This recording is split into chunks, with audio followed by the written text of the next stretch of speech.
తాను చెప్పినవన్నీ, చంద్రబాబు చెప్పినవన్నీ అబద్ధాలు అని ఒక్కొక్కటిగా రుజువవుతూ కనిపిస్తూ ఉన్నాయి.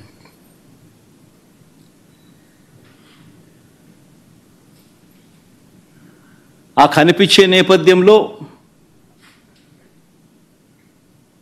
100 రోజుల పాలన మీద టాపిక్ డైవర్ట్ చేస్తూ లడ్డూల టాపిక్ తీసుకొచ్చాడు.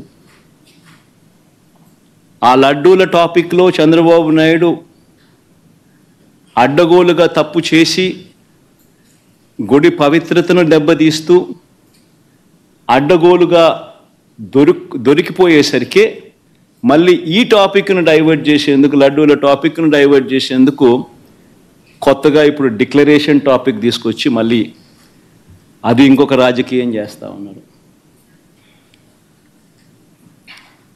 ఒకసారి గమనించినట్టయితే తిరుమల పవిత్రతను, స్వామివారి ప్రసాదం విశిష్టతను, తిరుమల పవిత్రతను, స్వామివారి ప్రసాదము విశిష్టతను, తిరుమల తిరుపతి దేవస్థానం పేరు ప్రఖ్యాతలను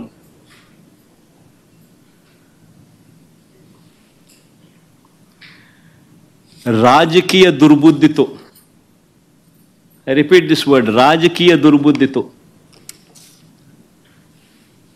జంతువుల కొవ్వుతో లడ్లు తయారీ అయినట్టుగా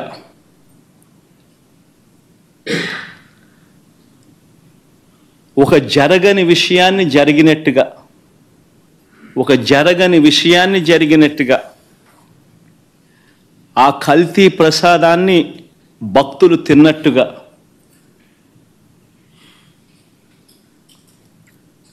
నిజంగా ఒక ముఖ్యమంత్రి స్థానంలో ఉన్న వ్యక్తి తెలిసి అబద్ధాలు ఆడుతూ, అసత్యాలు చెబుతూ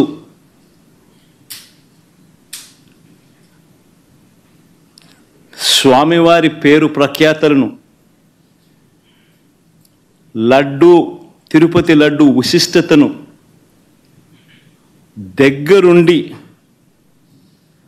దగ్గరుండి అపవిత్రం చేసే కార్యక్రమం సాక్షాత్తు ఒక ముఖ్యమంత్రి చేస్తూ ఉంటే ఇంతకన్నా దారుణం ఎక్కడైనా ఉంటుందా, ఇంతకన్నా అధర్మం ఎక్కడైనా ఉంటుందా అని ఆలోచన చేయమని అడుగుతా ఉన్నా.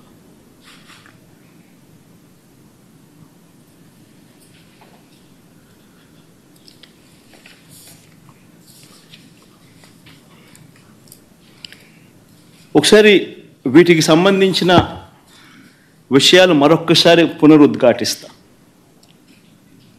ఏ రకంగా చంద్రబాబు నాయుడు గారు అనే వ్యక్తి